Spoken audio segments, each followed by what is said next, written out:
Class 11 years old, Primary 6 from YUMIN Primary School. We'll go on with revising what we have learned for techniques of limit calculation. So we have already revised 6 of our methods. For those 6 methods, firstly, direct substitution, then factorization. Then after that is conversion between infinity calculation to infinitesimal calculation. Then is rationalization. In rationalization, we have numerator rationalization, denominator rationalization, and both numerator and denominator rationalization. Then after the rationalization, now what did we learn? What did we revise after that? Okay, for that is now another type of substitution. That is the variable substitution. Then number 6 is our special limit number 1. Well, let's take a look at the examples that we have now to tell us what do we have now. Now, when you see these, e to the power of x, something to the power of x, well, you might just think of, are we going to use the special limit 2? Well, yes, we'll revise for our special limit 2. So that is the method 7.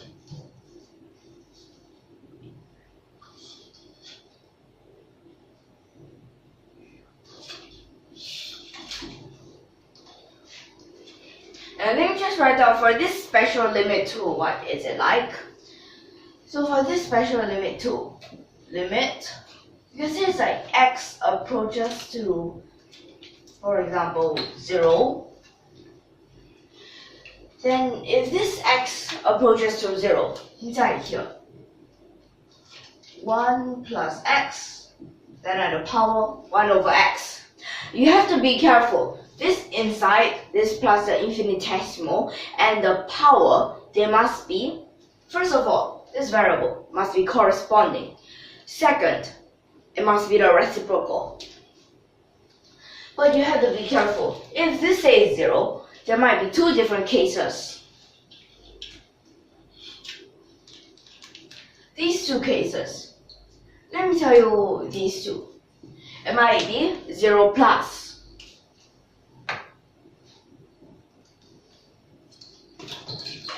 And this, you get e. Or, this is 0 minus.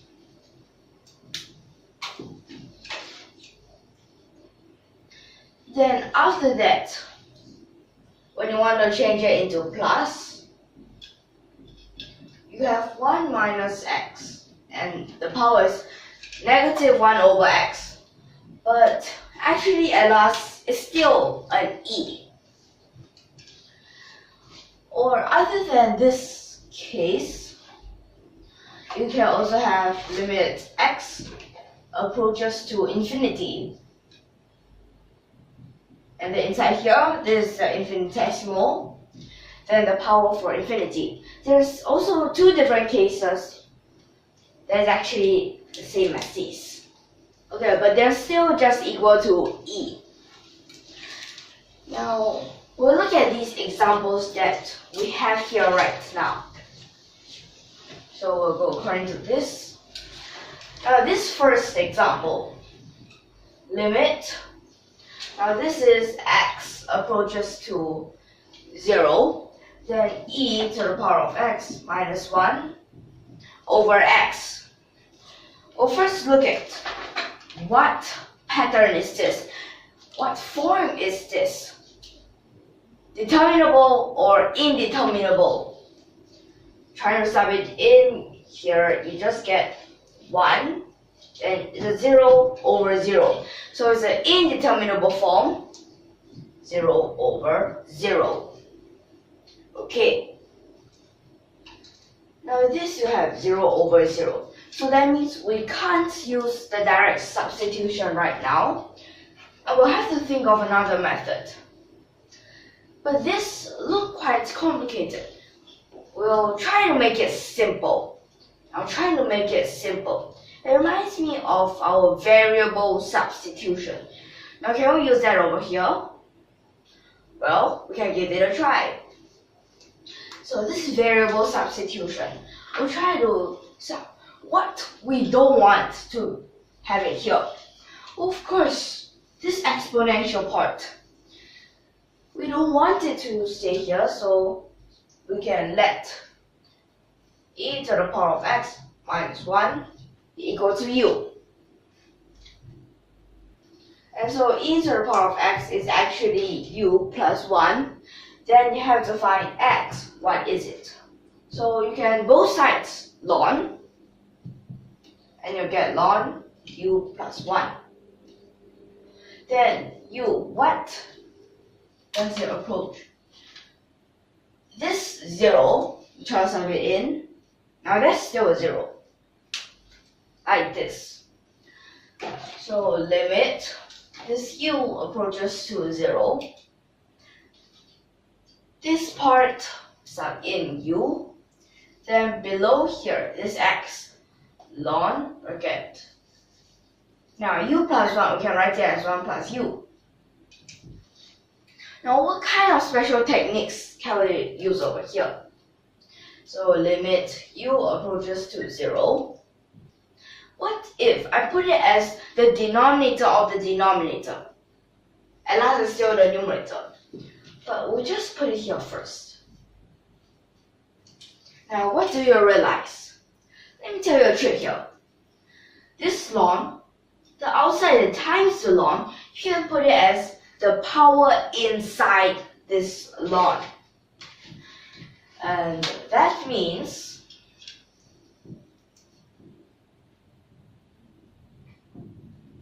it could become like this. Now when you see something like this, you relate back to here. Isn't it the exact same form?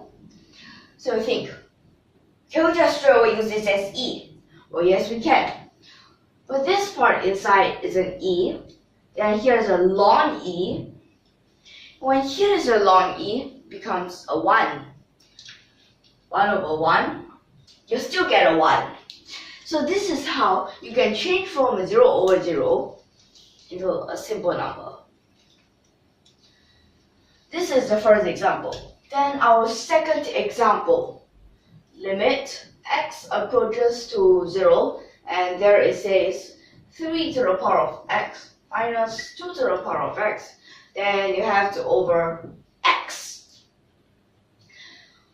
As always, we need to first check determinable or indeterminable form. Trying to sub it in, 1 minus 1, 0. Here, 0. It's a 0 over 0. So this would be equal to, so here's limit x approaches to 0.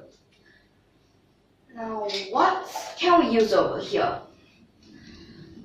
Can we first look at these two and see which is a smaller number?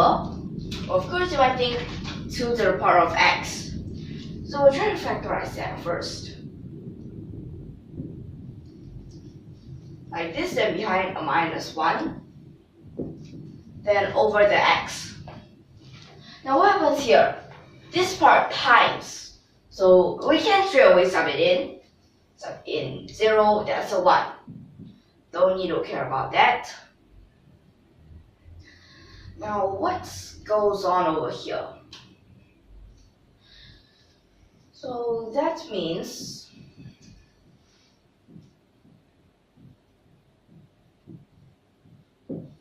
we'll still have this. But this part, we actually don't want it to be there. Well, can we use variable substitution again? Well, we might want to give it a try again. So that means this part, we let it just become 1, like for example u. But until now, this is still a 0 over 0. Okay, let me just mark it first. So for this, for this substitution, we have to let, now this 3 to the power of x over 2 to the power of x, we can just write it as bracket 3 over 2, then to the power of x. And here minus 1, so this would be, let's say it is u. Then 3 over 2, then to the power of x, would be u plus 1. And then at this part, 3 over 2, then to the power of x. So maybe we could ln. Okay, let's see what happens here. Now we ln both sides. Look at x ln 3 over 2. Then this would be equal to ln u plus 1. Now this part gets simple. You just have to divide this to the other side.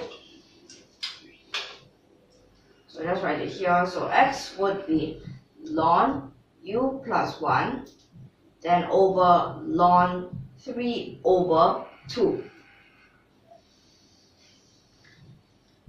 After that, we'll have to know the range for u.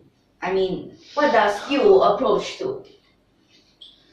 So at this part, when x it approaches to 0, this part is like 1.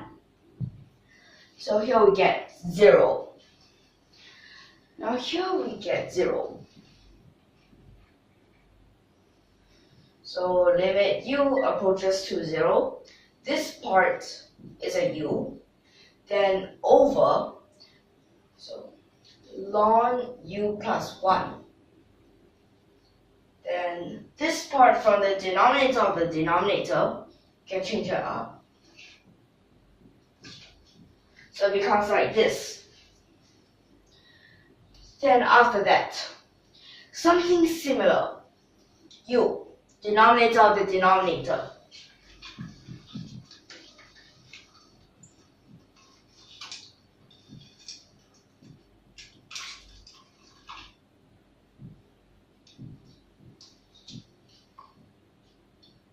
So I'll just straight away put this in the power.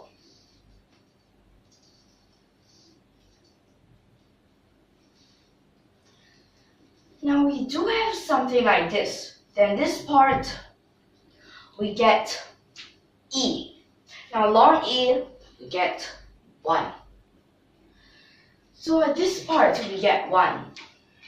Now what does that mean? What do we get for this part? A ln 3 over 2. We get a ln 3 over 2. Okay, so this is for the second example. Let me erase these. Okay, right now let me tell you something that we need to know for our third example. So just now the second and first example, they are similar, but did you realize something about their variable? They always used x. Now this x, it actually says it's continuous. But in our third example, it says we have to use n. Now for example, limit n approaches to infinity. Then here bracket 1 plus 1 over n, then the power is n. And this is equal to e. So we also had those two cases. But what's so special about this n? Let me tell you what's so special. This n is actually discontinuous. Usually it stands for natural numbers, which is our integers. Okay, so then this case, discontinuous. With the x, it's continuous. So we have to be careful of these. And saying about these two cases, I also need to tell you, these two cases, we have increasing and decreasing. One of them is increase until e, another is decrease until e. So this part is something like increases until the E, this part. And then here it actually decreases until E, like this. So at last, they all get E finally. Okay, so now I think that we're clear of these two things. So let's take a look at our third example.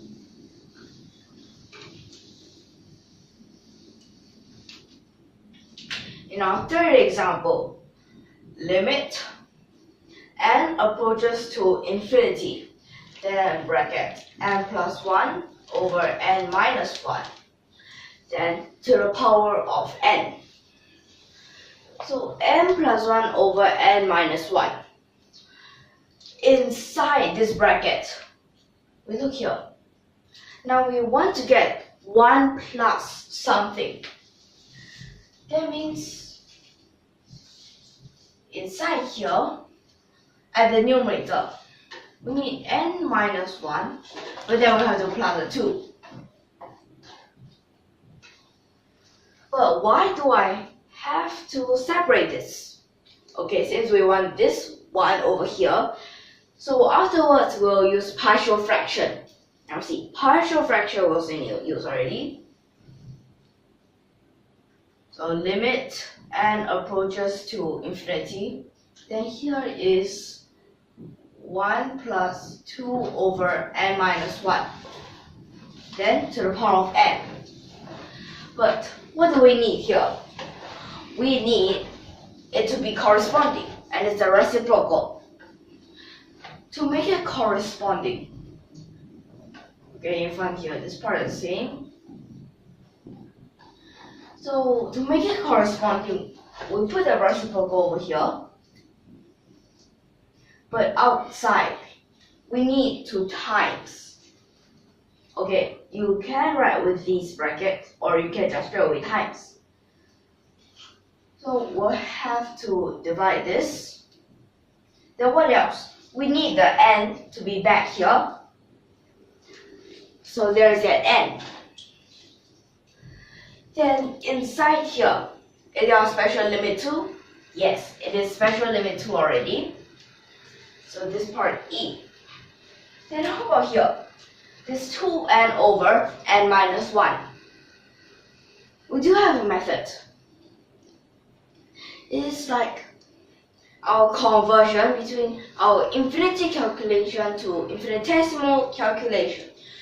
And that is numerator divided by n. Denominator also divided by n.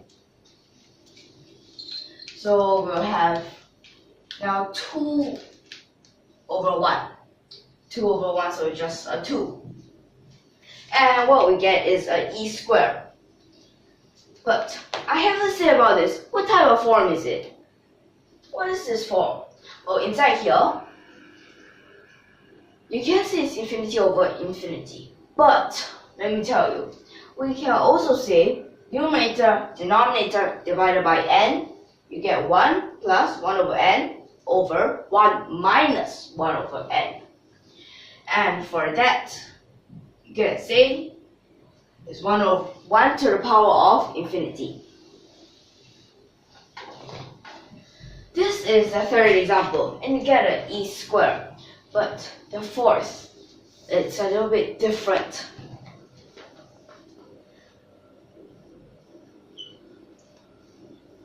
Now what happens here? This is not an n. As in this question, you have x that approaches to half pi plus. Now, why does it have to be a half pi plus? It has to be a half pi plus. We have to look at what's inside here. So this sine x, then to the power of 1 over x minus half pi.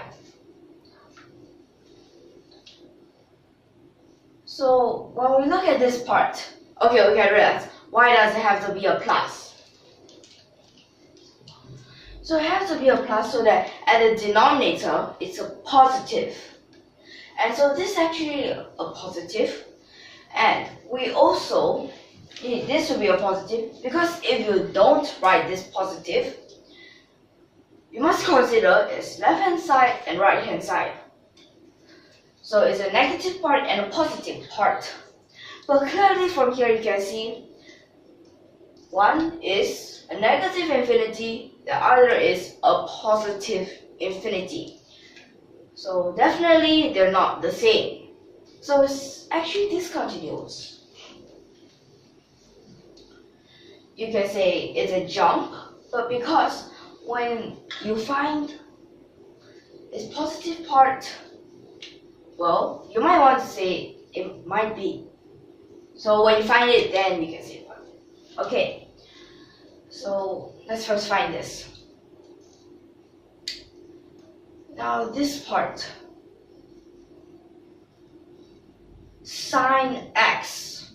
We don't want that sine x there. We want 1 plus something.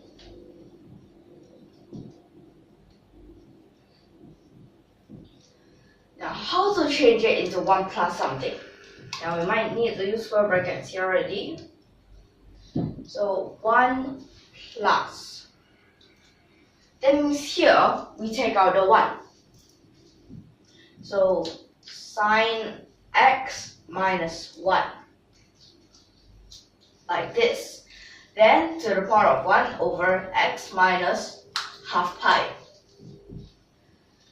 After that, this limit x approaches to, okay, same thing, half pi plus this part. Now we want it to be corresponding. So here you need 1 over sine x minus 1.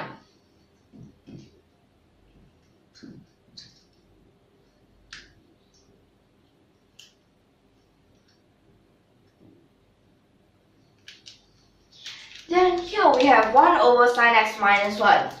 But how about here? We want its original back.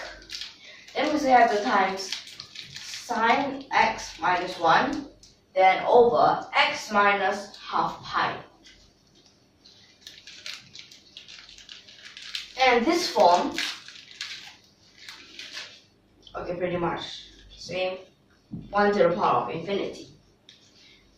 Then here. Now this part, we can already say it is e to the power of that thing.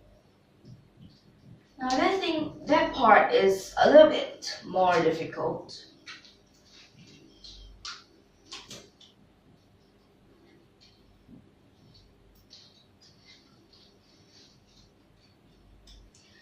So at this part, well, you might want to try to think of other methods that we have learned before. So now what have we learned before? Now this sine x minus 1. Now can we change something over here? Or for example this 1. This one, you change it into something like in trigonometry. Well, when we change this, let's think, what can this one be? Now this one.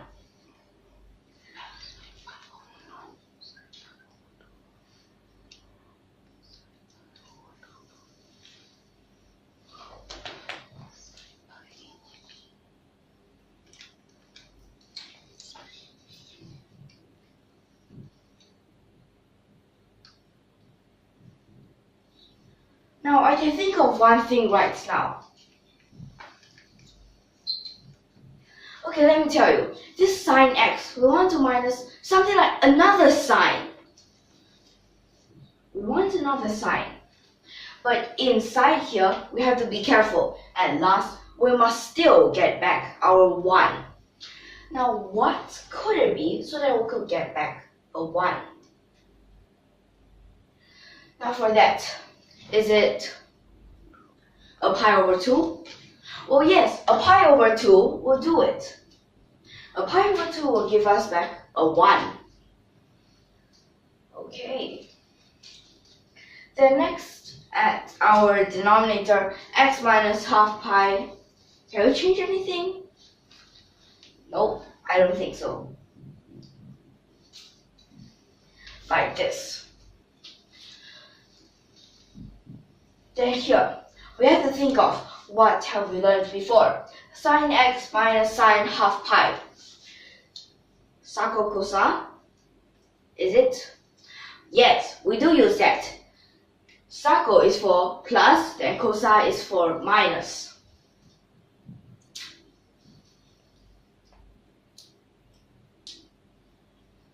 So here, e to the power of, we need 2 of this, then cosa.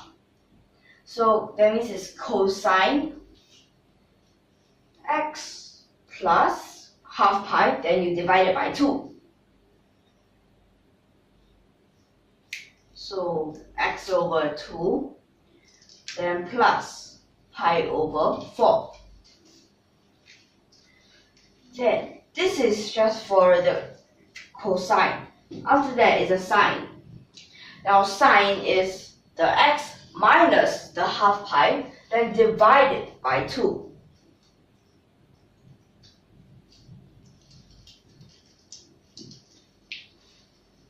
So we get something like this. Then we just over x minus half pi.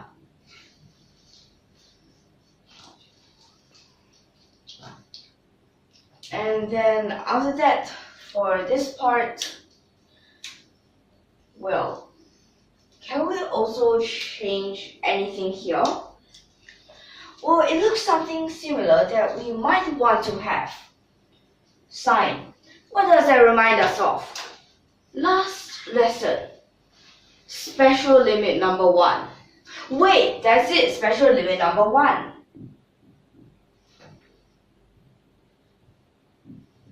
So we get something like this. Now, at this part, okay, so let me just, this 2 not included. This part, you can see, it's our special limit number 1. How am I so sure? You try to set this in half pi over 2 minus pi over 4, 0. This part also 0. So I can be sure this is our special limit number 1. So here, just a 1. 2 and 2, simplify that. Forget about it. Now this limit, so you have x approaches to half pi plus, then e to the power of, now cosine this thing. That means it's actually a cosine half pi. Now a cosine half pi is actually a 0. So that means it's a 1. So this fourth example, what we get is a 1. Wait, here actually no more limit since we already don't have the x, as we already use direct substitution inside. Okay, so we have to be careful of that. So this fourth question, you have to be careful. We need to use a lot of things that we have learned before. Like, okay, and the first part is still quite simple. Just need to think about what we need. What do we need for our special limit number 2? After that, yes, still about that power. Okay, now here comes that tricky part. E, still okay. This part, 1. You have to think, in trigonometry, what have we learned before? In trigonometry, sine x, the very obvious thing, saco cosa. So that is why I changed it into sine half pi. And then after that, using the saco cosa, you get this part. And then you get special limit number 1. So this question is so perfect. Well, using special limit number 2, you also revise special limit number 1. And also some of your trigonal, well, you can call it identity, but we also have one special method by just using these trigonal identities.